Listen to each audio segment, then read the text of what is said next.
Right, Matt, why have you brought me out to the gardens and brought them all? Just because it's beautiful out here, Paul. Yes. It's so natural and green. No, it is. It's lovely.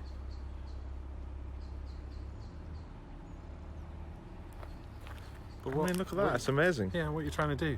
What is that? I don't know, Paul. Let's go have a look. No. What is that? A door? It's a doorway to another universe by the looks of it. Can't see behind it. We'll go through it. It looks pretty cool. But I'll stay here though. Oh wow, I'm in Neverland. There's a lost boy flying around. It's a whole new world. Where do you come in, Paul? No, that's too crazy for me. That's amazing. Come on in. How have you done that? It's magic. It's the magical world of Neverland. My lost boy.